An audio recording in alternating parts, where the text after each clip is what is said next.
ప్రభునందు ప్రియులైన మీకందరికీ యేసుక్రీస్తు ప్రభువారి నామములో శుభవందనాలు తెలియజేస్తూ ఉన్నాం.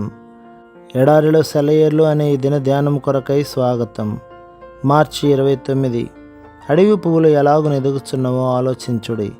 మత్తయి సువార్త 6:28.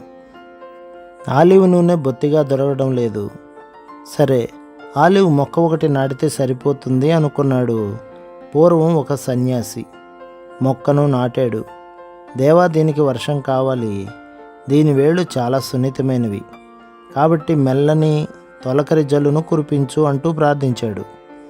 ఆ ప్రకారంగానే దేవుడు చిరుజల్లు కురిపించాడు. దేవా, ఈ మొక్కకు సూర్యరశ్మి కావాలి, సూర్యుడిని ప్రకాశింపజేయి. మళ్ళీ ప్రార్థించాడు. అలానే వెచ్చని సూర్యరశ్మి తొలకరి మేఘాలను చీల్చుకొని ప్రకాశించింది. తేమ కావాలి దేవా, ఈ మొక్క కణజాలాలకు పుష్టి కలిగించేందుకు గాను తేమను పంపించు. మళ్ళీ ప్రార్థన. చల్లని మంచు, తేమ ఆ మొక్కను ఆవరించింది.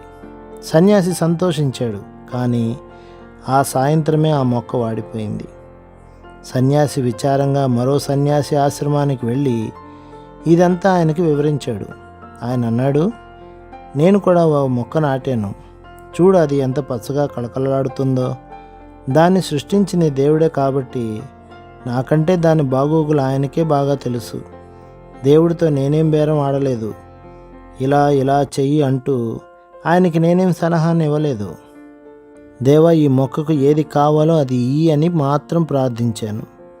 తుఫాను కావాలో, తుషారం కావాలో, నీరెండ కావాలో, నీటి చినుకులు కావాలో, మొక్కకు ఏది అవసరమో ఆయనకి తెలుసు కదా. గరికి పూలు దిగులు పడవు, దిగులు పడకు నువ్వు. వాన చెనుకుల్లో గడ్డి పరకలు, పొగమంచుల్లో పున్నాగ పూలు, చీకటి ముసుగున సిరిమల్లెలు, ఉదయపు కాంతిలో ప్రకృతి అంతా పెరుగుతుంది, కుసుమిస్తుంది. వాటికి ఆధారం దేవుడే, నీరు పోసేవాడు ఆయనే. పూలు పూసేది ఆయన వల్లే.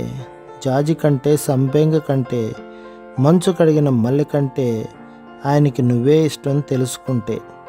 నీ బరువు ఆయనదే, కొరతలు విన్నపాలు ఆయనకు చేరాలి. నీ బాధ్యత ఆయనదే, నిశ్చింతగా ఉండు, అంతా ఆయనకి వదిలి.